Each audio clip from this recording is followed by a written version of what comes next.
So cleaners use pressure to lock in on focus, not to crumble. And so I use that pressure to really sit down and think, what does my horse need from me to be able to show up and do this pattern to the highest of our abilities? What do I need to do to be present in every single stride to get the most out of him that I can?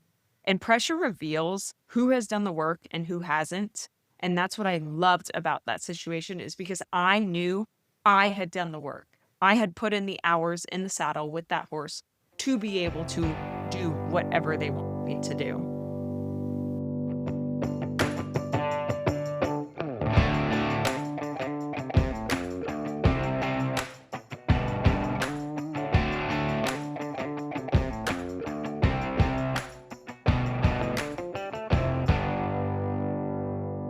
Welcome to Elevate Your Ride, the podcast dedicated to elevating your performance in the saddle. I'm Ellie, your personal trainer. And I'm Lauren, your mindset coach. Welcome to the third installment of our Relentless book club. What I love about this book is while I use it to make me a better showman and a better horseback rider, it can be taken into any area of your life and help you move to the next level and be everything that you have ever dreamed of. It helps you to know what areas of your life are worth focusing in on and really going after, and which ones maybe, don't need quite as much energy devoted to them. Because in order to be a cleaner, which is one of his favorite words, as in somebody who does something very excellently and is relied upon and looked to by others, in order to be a cleaner in a certain area of your life, you're going to have to be obsessed, you're going to have to be relentless, and you're going to have to choose that above all else at all costs. And that's not a bad thing. And so that's what's been really, really fun about diving into these chapters with you guys and kind of going over everything. So just for those of you who are new, I'm going to give you a quick recap on cleaners, closers, and coolers. And you can go back to some of our previous episodes to dive into greater detail. But a cooler is like the lowest form. It's where, yes, you can get the job done, but nobody's going to run you in a moment of panic. Nobody's going to give you the last quote unquote winning shot. The next one is a closer.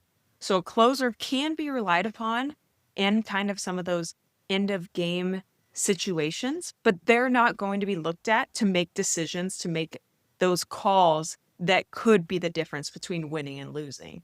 So a closer is, somebody who, let's take, for instance, me, when we're doing a podcast. I am working on trying to become a cleaner in it. But for me, it takes a lot of preparation and a lot of time and a lot of energy to do a great job. Whereas when you're a cleaner, like my co-host Ellie at the podcast, or I'd like to think me sometimes when I'm showing, those important decisions you can make on the fly. You don't have to, you do have to think about it, but it is your subconscious takes over, and your subconscious, it's correct. So that's the cleaner, closer, and cooler. So we're going to keep going and talk about 3 different chapters from this book. The kind of key themes for today are pressure, leadership, and competitive domination. So it should be a really fun one. I'm really excited to dive into these with you because I am extremely passionate about this book. I have read it so many different times. And for those of you who are on the fence about actually reading it versus just listening to this book club episode, take the time to read the book or listen to the book on Audible, because it is quite a life-changing experience. So the first section that we're going to talk about today is called, You Know You're a Cleaner When You're Not Intimidated by Pressure. You Thrive on It. So let's talk about that for a second and think about it. When was the last pressure situation that you experienced? Did it scare you? How did you react? Did you take a moment and reflect on what you should do and then go head first into it and see whatever happened? Pressure is a privilege. And that is one of the quotes in this book that I absolutely love. Pressure is a privilege because it means that somebody or something believes that you are capable of a greater experience and of greater accomplishments. So if pressure is being put on you, that is a privilege because it means you are capable of more than you believe that you are. So the last instance that comes to mind when I think about a high pressure situation that I was in was last weekend. I was competing in a memorial horsemanship challenge. And what the way that they did it was they had a prelims and then they took back the 6 highest placing riders, gave them a pattern without any practice. So we sat there, the judge literally just spoke the pattern to us and said, okay, go. We didn't get to practice. We didn't get to see it drawn. We didn't even really have that much time to think about it, let alone talk to our coaches about it. We just had to do it. That pressure was a privilege because the 6 of us that made it back were privileged enough to have been at the top of our class. And that judge believed that all of us could perform that pattern. So the pressure that was presented in front of me was 100% attainable because that judge would not have given us something they did not believe that we could do. So for me, I loved it. I ate it up. I loved not being able to practice. I loved being able to say, you know what? I have worked so hard for the past 5 months with this horse that I can do whatever they ask me to do. And you know what? I think I can win. Did I win? No. I was second, which is really exciting, and I was thrilled with that. But you know what? I really thought I could. Are you looking for that extra competitive edge, struggling with show pen anxiety, or looking to set and achieve meaningful goals with your horse? Schedule a session with me, Lauren, your dedicated mindset coach. As an experienced competitor, I understand the mental demands required to excel at the highest level, and I'm here to support you in building a plan to help you stay accountable and reaching those goals. For more information, check out laurencervelli.com or click on the website link in our show notes. Let's work together to elevate your ride. Hi, everyone. It's your personal trainer, Ellie. If you're looking to become a stronger, more balanced, and flexible rider, I'm here to help. I offer virtual personal training sessions and customized workout plans that you can complete on your own. As a fellow competitor, I understand the physical demands riding requires, and my goal is to help you perform your best for your horse, whether you're preparing for a show or just want to improve your everyday rides. Visit lopeanddowntherailfitness.com or click on my website tab in the notes of this podcast episode to learn more. Let's work together to elevate your ride.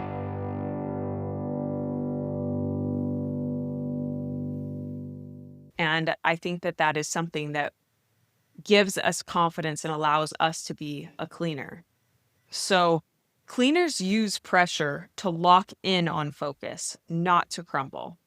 And so I use that pressure to really sit down and think, what does my horse need from me to be able to show up and do this pattern to the highest of our abilities? What do I need to do to be present in every single stride to get the most out of him that I can? And pressure reveals who has done the work and who hasn't. And that's what I loved about that situation is because I knew I had done the work. I had put in the hours in the saddle with that horse to be able to do whatever they wanted me to do. So that was just such a great experience and one that I'm 100% looking forward to being able to do again because as Tim Grover said, pressure is a privilege. It only comes to those who earn it. So when was the last time you earned pressure? And when was the last time you experienced that pressure as a privilege? The next chapter that we're going to talk about is you know you're a cleaner when everyone else is hitting the in case of emergency button and they're all looking for you.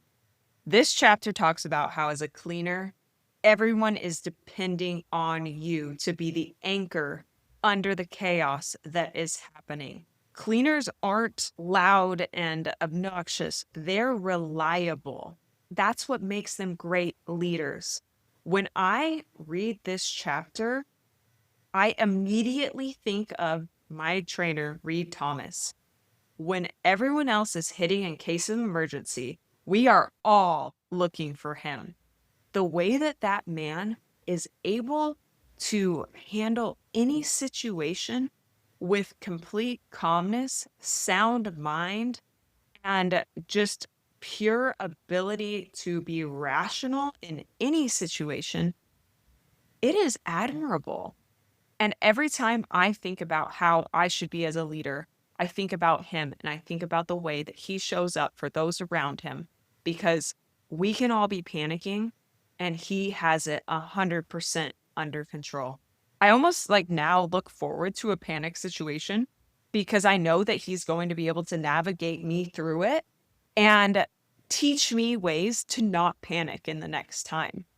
Like, that is what is so incredible about becoming a cleaner in whatever you do, because you are so confident in the tools that you have built through the time that you have spent in whatever your sport or career or passion is, that you don't fold under the pressure. You are able to stand up and say, everybody, come to me. I can see the way out. I can see the way through. I am not going to let you down. We are going to be able to overcome this together.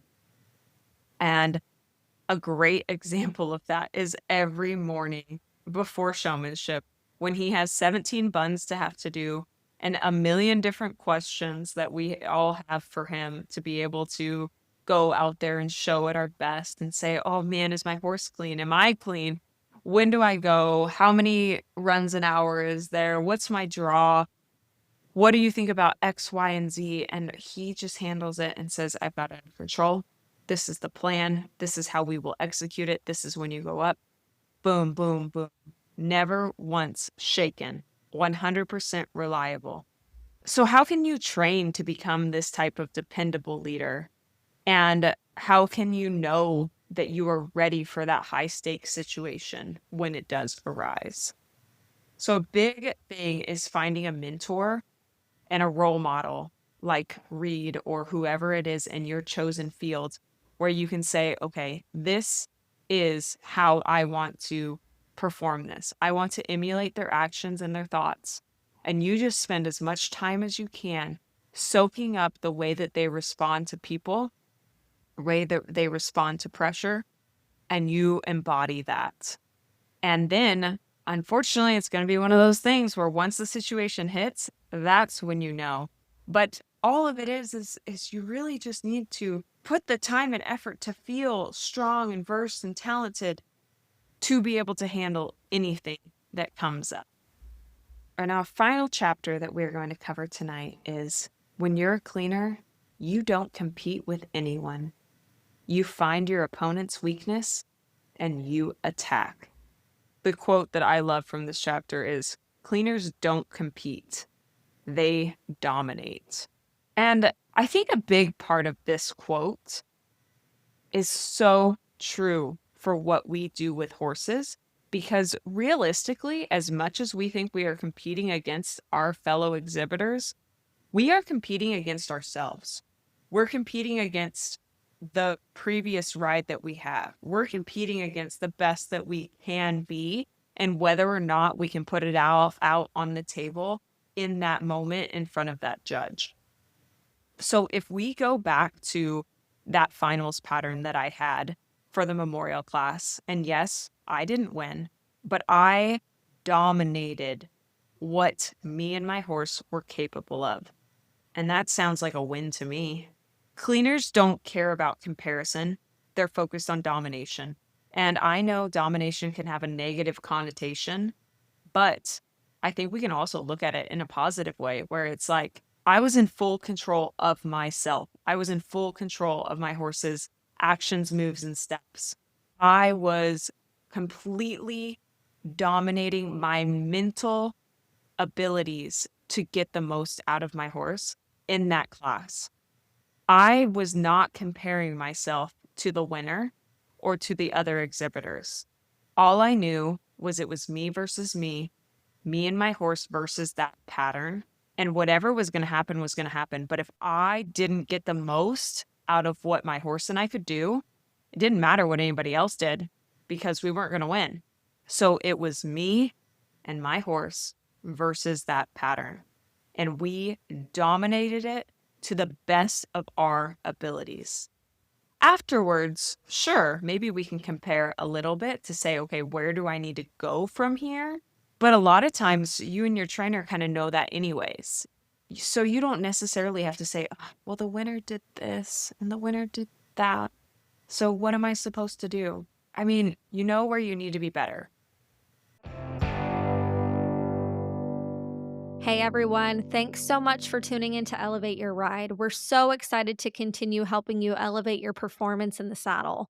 To keep bringing you quality content and information, we're asking you to help us. Tell your friends about us on our podcast, like and share a meaningful quote you saw on our social media, write us a review on Spotify or Facebook. You can also join our Facebook group and ask all your health and fitness questions, or maybe post a success story to motivate another amateur.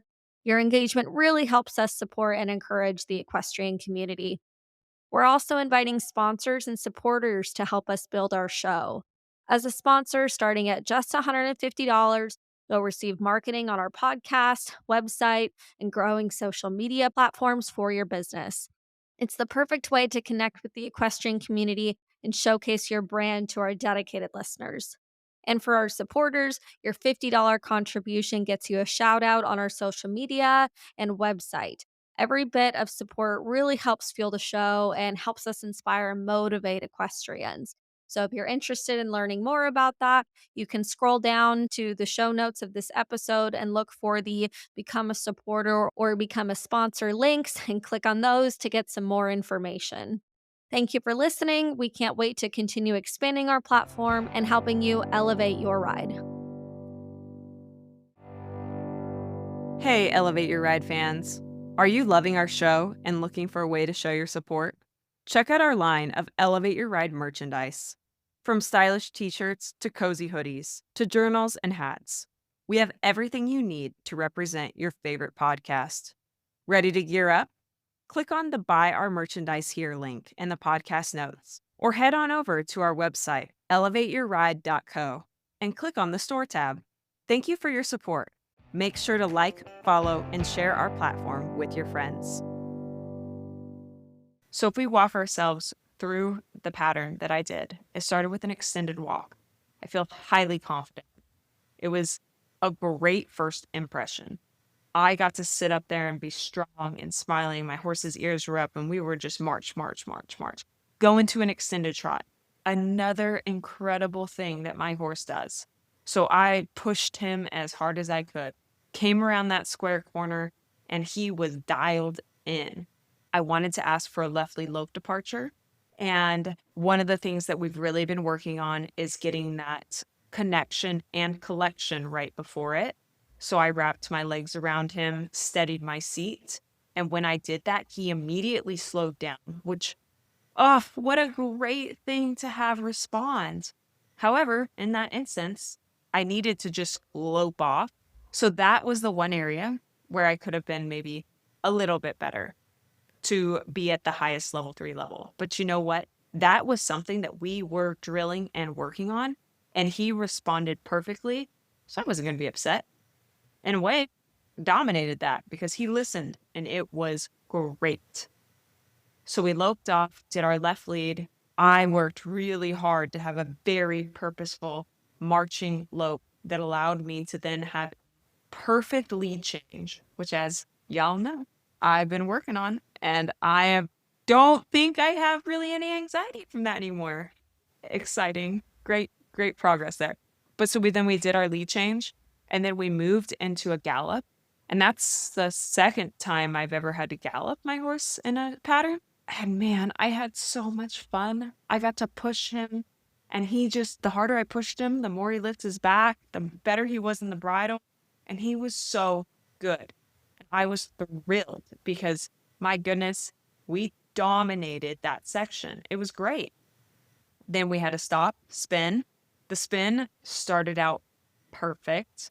I got a little excited and maybe asked a touch too much. So then we had a little bit of a trip. But then we went to our backup and our trot off and our slow down. And it just was like boom, boom, boom. He was incredible. I had a great time. And you know what?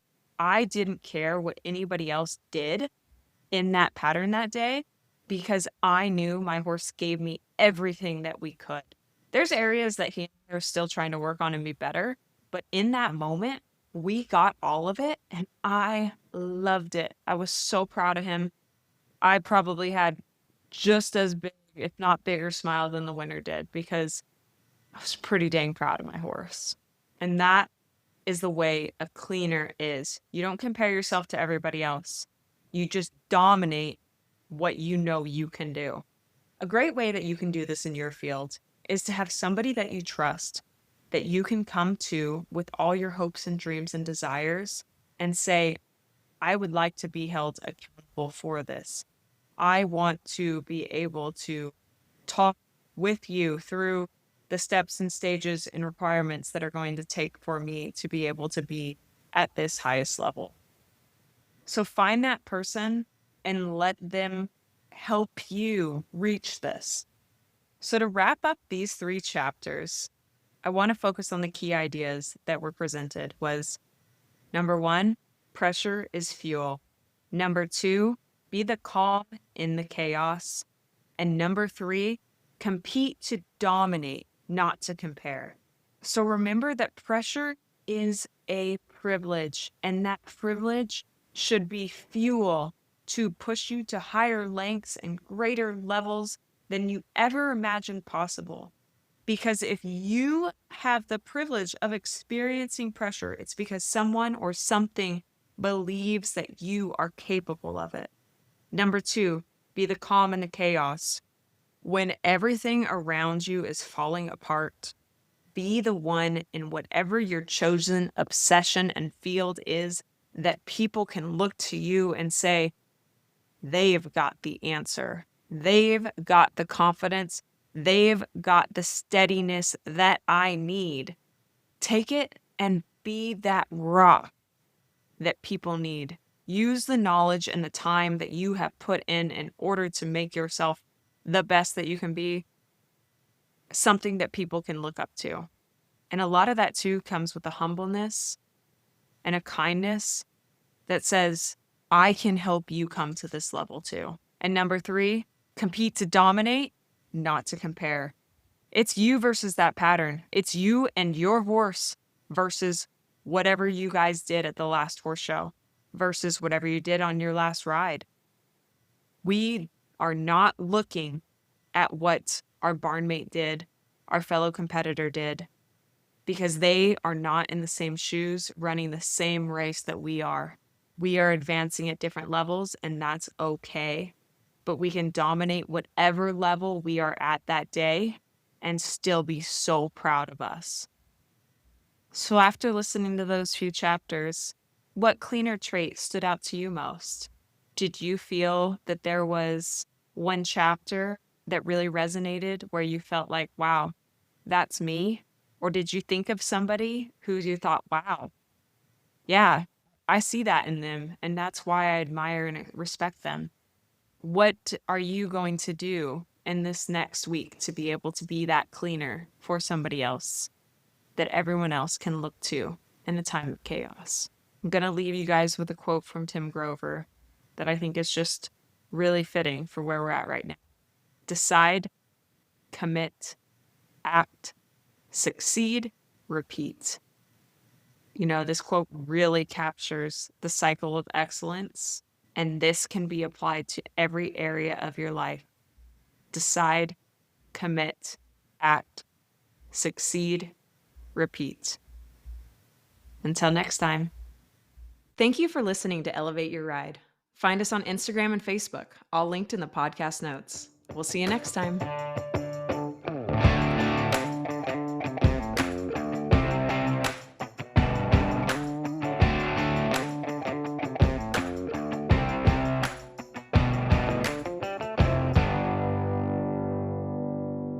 The information provided by Elevate Your Ride is for educational and informational purposes only and is not intended as medical or professional advice. While we discuss health and fitness topics related to equestrians, the content provided through this podcast is not a substitute for professional advice. The views expressed by the host and guests on Elevate Your Ride are their own and should not be taken as professional guidance. We strive to provide accurate and up to date information, but we cannot guarantee that the information will be applicable to every individual listener or that it reflects the most current research or guidelines.